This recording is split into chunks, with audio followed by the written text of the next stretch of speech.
I've already been through this 3 times, so I'm going to try really hard to keep it together for you. I promise it's worth it. I promise. Phoebe, honey, it's Mick, she says.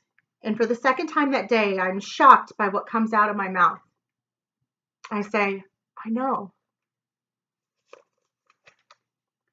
Thinking back, I'm not exactly clear what happened after that. It's sort of like the film and my mind speeds up and there's just a blur of people walking me to the office. And it's bits and pieces of conversations, Mick's name, the name of the hospital, talk about how fast the ambulance got there. And it's strange, because the only thing that I really do remember is the feeling that none of it was really happening. It's more like it was a play or something, and I was acting out a role like the part of the victim sister is being played by Phoebe Harte. So I sat in the principal's chair and I sipped at the water the nurse gave me, and I let people smooth my hair. And I remember thinking how weird it was that instead of crying, I kept focusing on stupid stuff like how the nurse's zipper was halfway down and how the principal, Mrs. Berryhill, could use a tic tac. Even when Zoe and her mother came into the office to take me home, I didn't fall apart or anything. I didn't even stand up right away. I just sat there and waited until Mrs. Santos had finished signing me out. Then, calm as anything, I followed her and Zoe out to their car. The Santoses lived across the street from me, so when Miss Santos took a left out of the parking lot instead of a right towards home, a signal went off in my brain that we were going the wrong direction, and I automatically turned and looked out the window. That's when I saw it. The truck, I mean, and Mike's bike. Mick's bike. Still lying in the gutter where he had fallen.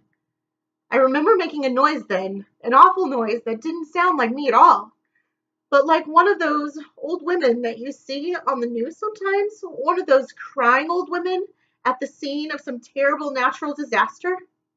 Zoe's arms went around me, but when she tried to talk, her voice was shaky and it kept breaking. Oh God, Phoebe, please don't cry. Everything is going to be okay, I swear it. I pushed her away. Stop it, I said. It sounds mean. I know it does. But the idea that anyone could comfort me was almost insulting. If you want to know the truth, my brother's bike was in the gutter, and I didn't want to be hugged or held or even touched for that matter. I just wanted for it not to be Mick. So I closed my eyes and I did the only thing I could. I prayed to God that it was all a terrible mistake and Mick hadn't been the one writing it. I prayed it had been one of his friends.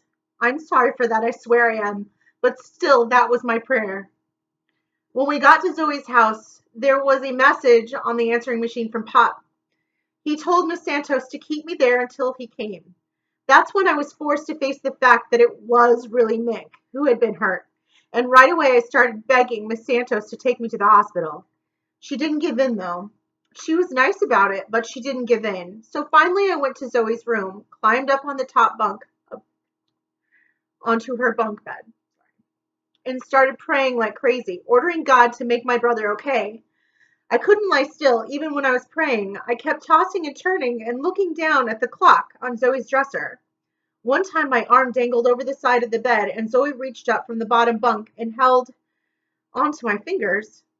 It almost made me cry when she did that. Miss Santos tiptoed into the room a few times, bringing stuff to eat. I told her I wasn't hungry, but I don't think my hunger had much to do with why she kept on fixing food. Grating cheese for nachos just helped make the time go by for her, I think. After her third trip, I remember looking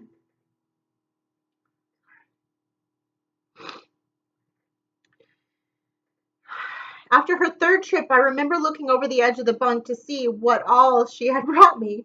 Besides the nachos, there was a pitcher of lemonade, chips, homemade salsa, 4 blueberry muffins, and a bunch of grapes, and a package of Ho-Hos. I'm not kidding. It was like a meal for Henry VIII.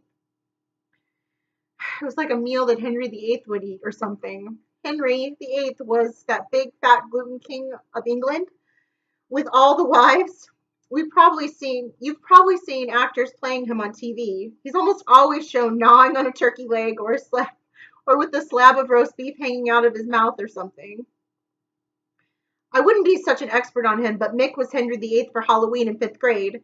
That was the year he attached his beard with super glue and ended up wearing it to school for a week. Mick always dressed up as people you'd never think of in a million years. Like in sixth grade, he went as Clarence Birdseye, the father of the frozen food industry. And last October, he was Thomas Crapper, the guy who invented the modern day flush toilet. It killed me remembering that. Remember last Halloween? Remember Mick? I'm sure Zoe was sort of shocked by the question. She didn't answer. I mean, she couldn't, not without laughing. Come on, Zoe, you remember. I don't know why I wanted to hear her say it. I just did. Finally, she made the attempt. Thomas Crah. But even before the crapper was out of her mouth, she busted out laughing.